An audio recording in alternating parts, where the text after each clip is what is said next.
Hi all! Everything in my video is pulled from the public domain, and I am using them under the Fair Use, Fair Dealings guidelines. Everything I say is my own opinion. You should look into this information for yourselves, but I'm pretty sure I'm right. Good morning, everybody.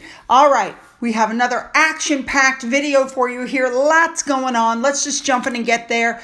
But before we do, I want to send out a big thank you to my subscriber, Lynn, who sent me a package. And I opened up the package, and this was inside. And then when I opened that up, there were coronation stamps. Yes, they're going right into the stamp collection.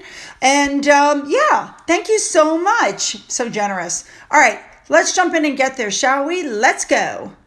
All right, to start with, there's going to be a lot going on this week because the Duke of Edinburgh is going to be bringing in over 9,000 people to Buckingham Palace. These are all people that are achieving their Duke of Edinburgh Gold Standard Awards. There were some keynote speakers that were inspirational, they said. And, you know, they're saying that these young people have no limits. They have diversity, achievement, courage, and ambition. Really, that's all you need in life. Seriously. All right, let's move on. Sticking with Edward, the Duke of Edinburgh, we are now at day 4 of the Royal Windsor Horse Show. Leo Mason Sports, as you can see, took some absolutely gorgeous photos that showed a lot of the competition as well as the Duke of Edinburgh presenting cups. Love it. These are actually really some amazing photos that have been taken. All right, let's move on now. Let's take a quick look where Sophie and Edward live, why don't we? They reside at a place called Bagshot Park in Surrey. They have extended the lease from the Crown Estate for another 150 years. They live with their son, and Lady Louise stays there when she's home from St. Andrews University in Scotland. And so they're very close to the rest of the family. They're on 51 acres of land. The house is supposed to have 120 rooms after it was demolished and rebuilt in 1879. So at this point, they're saying that it might be estimated to be worth $30 million. All right, next up, talking about houses, Angela Kelly, who we know worked for the Queen for more than 25 years. They were very close friends, and since the Queen died, she's moving out. Now, I find it interesting that people are saying, oh, you know, Charles threw her out and it's terrible. And actually, Charles bought her a new home closer to her family so she can be with her family. Yeah, I don't see anything wrong with that. Good for her. She's earned her retirement. She should take it and she should enjoy it, in my opinion. Now, the articles are saying she's so overcome with emotion.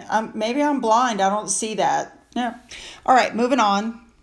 All right, so exciting. Here we go. The Earthshot Prize. We know that the first Earthshot Prize was in London. Last year it was in Boston. And this coming year it's going to be November 7th of 2023 in Singapore.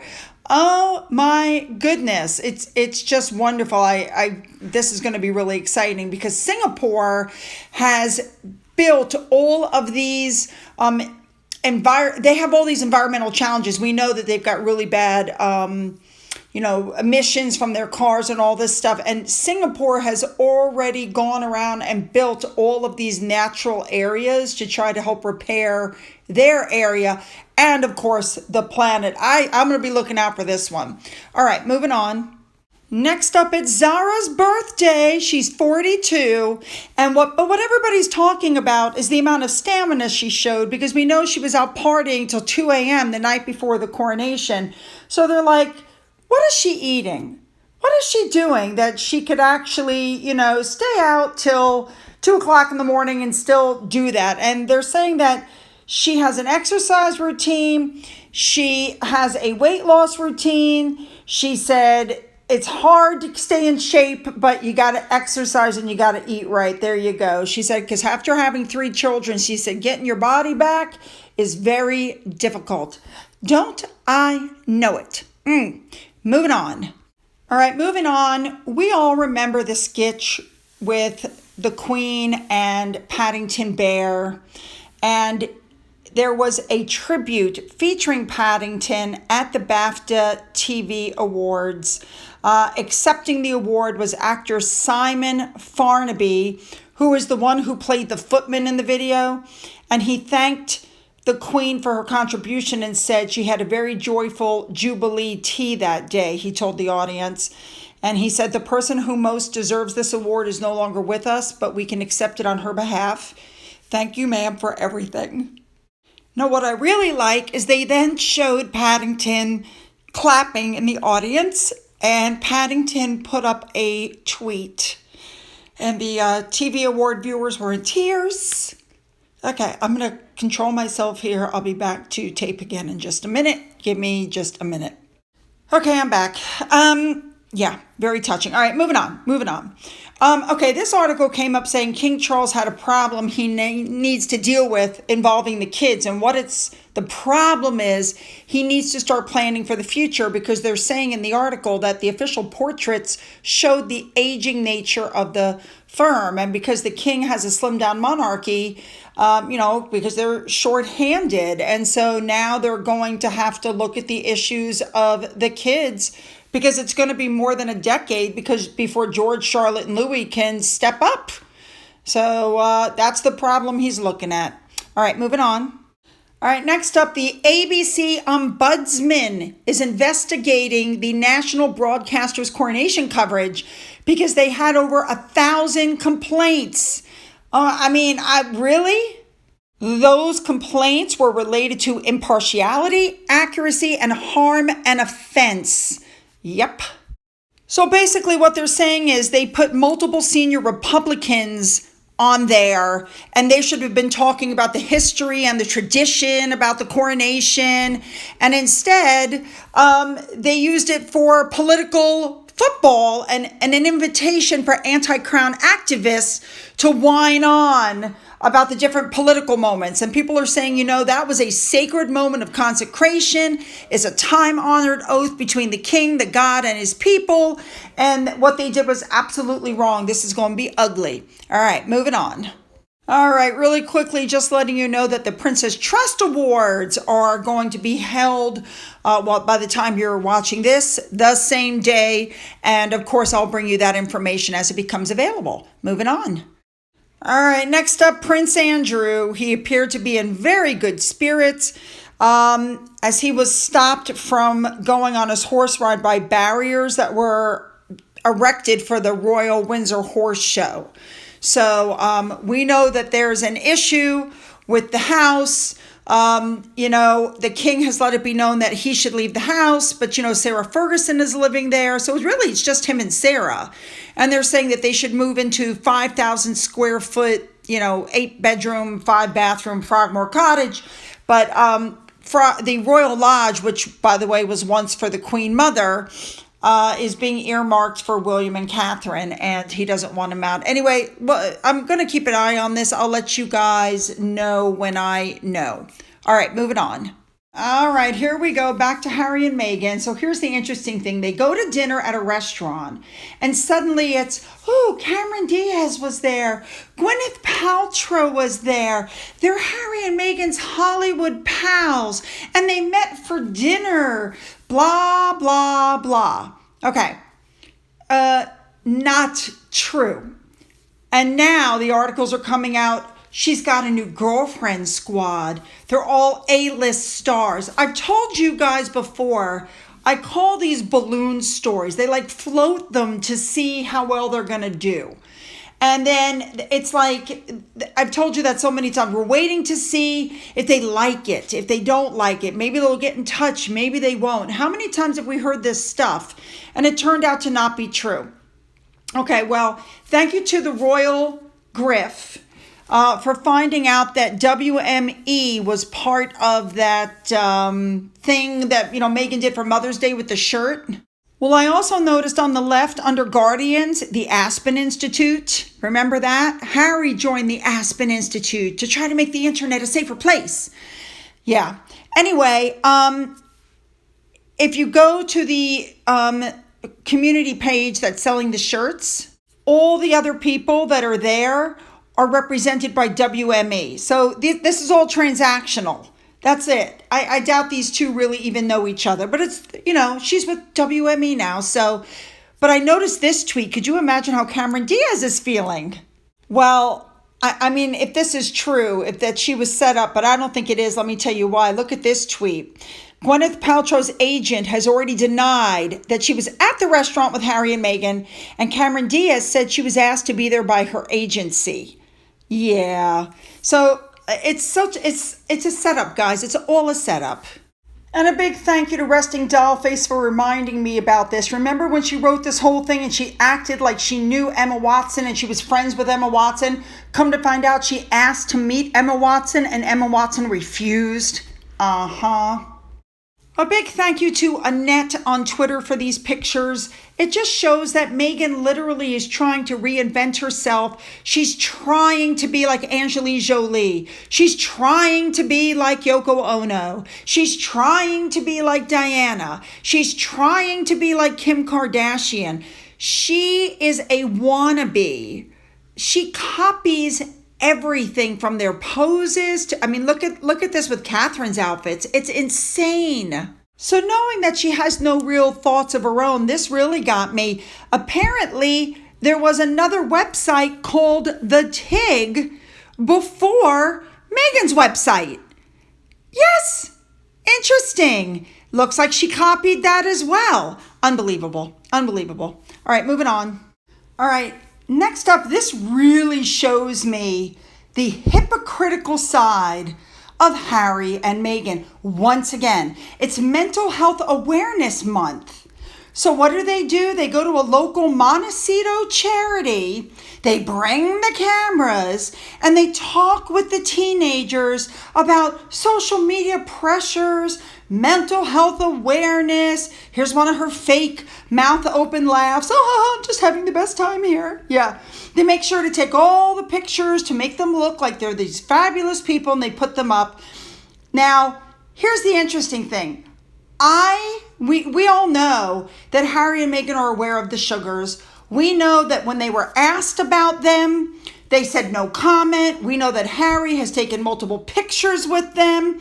So apparently they don't care about the mental health of their staff or the mental health of William or William's children, because it's the Sussex squad that's constantly sending out death threats. And all they've ever had to do is put out a statement saying, "That's still my brother. Please don't do that. Please don't threaten the kids. Please don't." But they never have, because they don't care about their mental health. Now, moving on, a big thank you to Unlikely Bot, because the permission application is going up through court for the judicial review. So what that is it's a court proceeding where the judge looks at the lawfulness of a decision made by a public body. So in other words, it's a challenge to the way in which a decision was made rather than whether the rights or wrongs of the conclusion were reached. Okay, so they may make the same decision that they made last time, or they might just, it's about the security. So, all right, moving on. Next up, Omid Scobie is taking the stand, and apparently he said some things that caught a lot of people's attention today. It wasn't well, okay?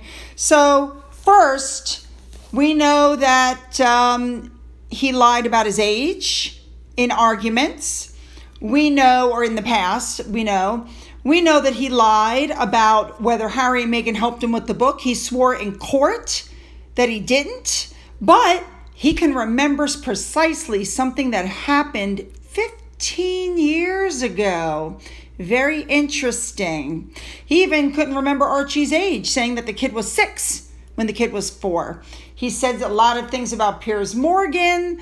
He says in 2002, he witnessed people doing improper things. He said, it was immoral, so I didn't do it. These are the things that he said. Now, these are some of the things that was said in court. You'll have to stop the screen and read it. But basically, he swears that he does not have Prince Harry's phone number, not Meghan Markle's, but Prince Harry's. He says, I don't have access to them. It's untrue. Now, we all know from the tweets that he's put up to the information that nobody else seems to be able to get, to the things that he wrote in the book, he can claim up, down, right, and left that he does not have direct access to them. But of course, we know that he lied already in court, saying that Harry and Meghan did not help him write Finding Freedom, only to find out that they did. But he claims now that he didn't realize Jason Knopf was talking directly to Harry and Meghan. Yes, that's what he said. Okay? He says, I am not their mouthpiece. Yes, actually you are. You're a bad liar, and you've already been caught perjuring. Now, I find Dan Wooten's tweet here very interesting. If he knew about this illegal activity 15 years ago, why didn't he speak up until it benefited Harry and Meghan in some fashion? Think about that. Just think about that. And he didn't have to give evidence to support Meghan in her lawsuit, but he did twice. Yes, you'll have to freeze the screen to read them because they're so small, but just freeze and read. Now, Omid said in court today that he has never socialized with Harry or Meghan, and yet this is true because I saw it. In one of Archewell's videos, there's a drone flying over a beach in Montecito, and the credit for the drone footage is Omid Scobie. So that means he was in Montecito. Seriously, why would anybody believe anything that Omid Scobie has to say when he's already been proven to be a liar in court? What is the deal? Oh my goodness. Like, seriously, you guys, I'm surprised the court even allowed him to testify with his history. Here's exactly what I'm talking about, okay? Larissa Bona, thank you to Larissa for this information. He said he's never socialized with Harry. But here it is in his book where he said the two of them socialized. So here's where he says, I have never socialized with Prince Harry. You see that in yellow? Now look at this. Oh, Harry confessed to me at a small drinks gathering at our hotel that he really wished he was just a normal guy. You did socialize with him. Like, are you kidding? I mean, you know, oh my God. Harry confessed to me he really wished he was just normal. And I guess, thank you to Harry's gray suit for this one, I guess he's never been around Meghan either. Liar. He can't even keep his lies straight anymore. I think the judge is going to see straight through it. And again, I think Harry's case is going down the toilet because that's some crazy stuff. All right, and we are ending with a blind item, letting us know what we already knew, that those photos were staged. Ta-da! TMZ are telling people they were tipped off early for the sushi photographs. So they're so sick of being accused of stalking. They're not stalking. They're being tipped off. There you go. So you should know that Neil Sean did a video on this, which I found interesting because he said that they called directly to make the reservation, that they gave their names. They didn't ask for a side entrance. They didn't ask to sit in the back. And then TMZ, when they were contacted, admitted somebody tipped them off ahead of time. So please don't tell me that these aren't staged and set up, because they are big time. All right, you guys, you know what I want. Make those comments, put them in, and make them good because I'm reading them. Don't forget to hit the subscribe button and the bell to be notified of uploads. Don't forget to go up into the description box and find the links to my Twitter, my Getter, my Rumble, my email. There's a physical address in case there's something you want to mail me. For those of you who've donated to my coffee fund or through my thanks button, thank you so much. And as always, you guys, have a great day.